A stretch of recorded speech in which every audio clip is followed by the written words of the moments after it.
एक माणूस ज्याच्यामुळे संपूर्ण परिसर भीतीत जगत होता, ज्याने 40 पेक्षा जास्त महिलांचं आयुष्य उद्ध्वस्त केलं होतं आणि एक दिवस कोर्टात जिथे न्याय मिळतो किंवा न्याय मिळणार असतो असं आपल्याला वाटतं, तिथेच 200 महिलांनी त्याला प्रशासनासमोर संपवलं। कोर्टात उभा असताना अक्कूने एका पीडित महिलेला पुन्हा धमकी दिली। हा अक्कू कोण आहे तर पुढे व्हिडिओमध्ये तुम्हाला कळेलच। आणि मग महिलांनी हल्ला केला। 70 पेक्षा जास्त वेळा वार झाले आणि 15 मिनिटात मृत्यू झाला आणि त्या महिला निर्दोष देखील सुटल्या। तुम्ही म्हणाल ते कसं?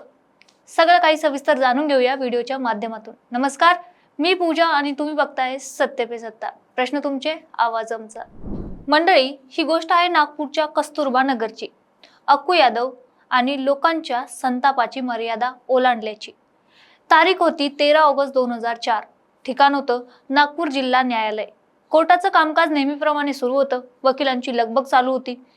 पोलीस आरोपींना घेऊन कोर्टामध्ये येत होते। पण याच वेळी कोर्टाच्या आवारात पांढऱ्या साड्या नेसलेल्या आणि हातात मिरचीची पूड घेतलेल्या 200 महिला शांतपणे उभ्या होत्या।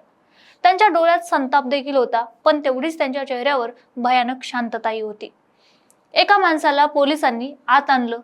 तो माणूस ज्याच्या नावाने अख्खं नागपूर शहर थरथर कापायचं, ज्याने गेल्या 13 वर्षात 40 पेक्षा जास्त महिलांचं आयुष्य उद्ध्वस्त केलं होतं। त्याचं नाव होतं भारत कालीचरण उर्फ अक्कू यादव। अक्कू यादवने कोर्टात एका पीडित महिलेकडे पुन्हा बघून शिट्टी वाजवली आणि म्हणाला, बाहेर निघू दे, मग बघतो तुला। बस हाच तो क्षण होता। पुढच्या 15 मिनिटात जे घडलं ते भारतीय न्याय व्यवस्थेच्या इतिहासात कधीच घडलेलं नव्हतं।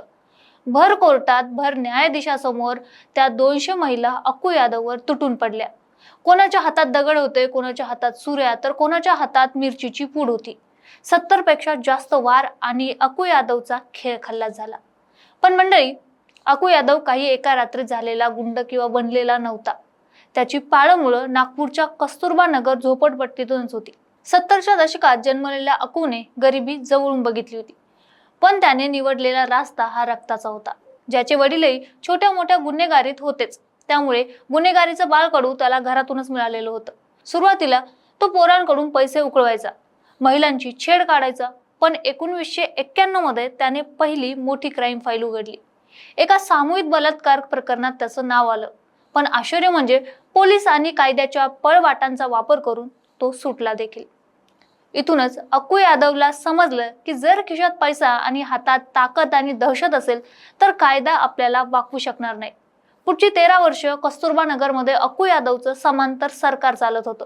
तो तिथला स्वयंघोषित राजाच झाला होता। घरफोडी, खंडणी, अपहरण हे तर त्याच्यासाठी रोजचं कामच झालं होतं। पण त्याची सर्वात भयानक बाजू होती महिलांवरचे अत्याचार। अक्कू यादव फक्त बलात्कार करायचा नाही, तर तो पीडितेच्या कुटुंबासमोर हे कृत्य करायचा। जर कोणी त्याला विरोध केला, विरोध दर्शवला, तर त्याच्या चेहऱ्यावर ऍसिड फेकण्याची धमकी तो द्यायचा। नवविवाहित मुली असोत वा गरोदर महिला, अक्कूच्या क्रूरतेतून कोणीच सुटलेलं नव्हतं। एका रिपोर्टनुसार त्याने 40 पेक्षा जास्त महिलांवर अत्याचार केले होते, पण दहशतीमुळे पोलीस स्टेशन पर्यंत फक्त काहीच आकडा पोहोचवायचा।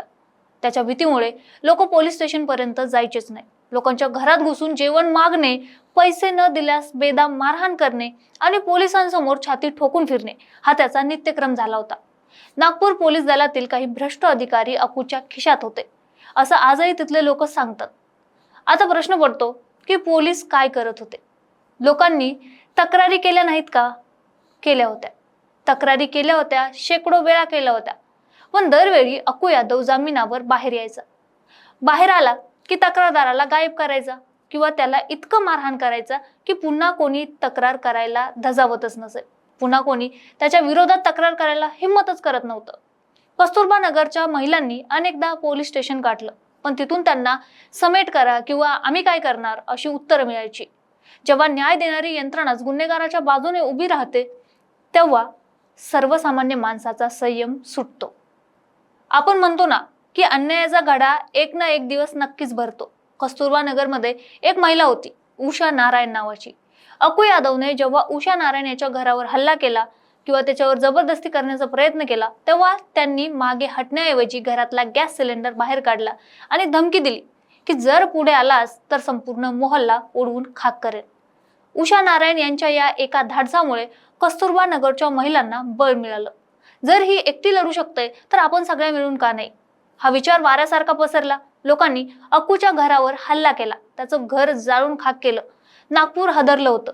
पोलिसांनी अखेर दबावाखाली येऊन अक्कूला अटक देखील केली. 13 ऑगस्ट 2004 अक्कू यादवला कोर्टात हजर करायचं होतं. त्याला खात्री होती की आज पुन्हा त्याला जामीन मिळेल आणि तो बाहेर येऊन कस्तुरबा नगरमध्ये रक्तपात करेल. ज्यांनी तक्रार केली आहे त्यांना परत विध्वंस करेल. पण त्या दिवशी कोर्टाचं चित्र काहीसं वेगळंच होतं. कोर्टाच्या रूम नंबर 7 मध्ये अक्कूला आणलं गेलं. शेकडो महिलांनी गराडा घातला होता. अक्कूने नेहमीच्या शिरजोरीने एका महिलेला धमकी दिली. त्या क्षणी एका महिलेने आपली चप्पल काढली आणि अक्कूच्या थोबाडात मारली. हा एक सिग्नलच होता. पुढच्या काही सेकंदात त्या 200 महिला अक्कूवर तुटून पडल्या. पोलिसांनी त्याला वाचवण्याचा प्रयत्न केला, पण महिलांच्या संतापापुढे कोणाचं काहीच चाललं नाही. मिरचीची पूड डोळ्यात गेली, दगड डोक्यावर पडले. महिलांनी लपून आणलेल्या सुऱ्यांनी अक्कूवर एकामागून एक वार केले. न्यायाधीशांना आपली खुर्ची सोडून पळावं लागलं. 15 मिनिटं, फक्त 15 मिनिटं तांडव चाललं आणि कस्तुरबा नगरचा तो सैतान रक्ताच्या थारोळ्यात पडला होता. मरणापूर्वी त्याच्या अंगावर 70 पेक्षा जास्त जखमा होत्या. या घटनेनंतर नागपुरात नाही तर संपूर्ण देशात खळबळ उडाली होती. 21 महिलांवर हत्येचा गुन्हा दाखल देखील झाला. पण कस्तुरबा नगरच्या प्रत्येक महिलेने जबाब दिला की खून मीच केलाय आणि मला अटक करा. कोणाला अटक करणार? कारण एवढ्या सगळ्या महिला होत्या. त्यामुळे 2014 मध्ये पुराव्याअभावी कोर्टाने सर्वांची सुटका केली. आजही या घटनेवर 2 मत आहेत. काहींच्या मते हा मॉब लिचिंगचा भयानक प्रकार होता आणि कायद्याचा अपमानच होता.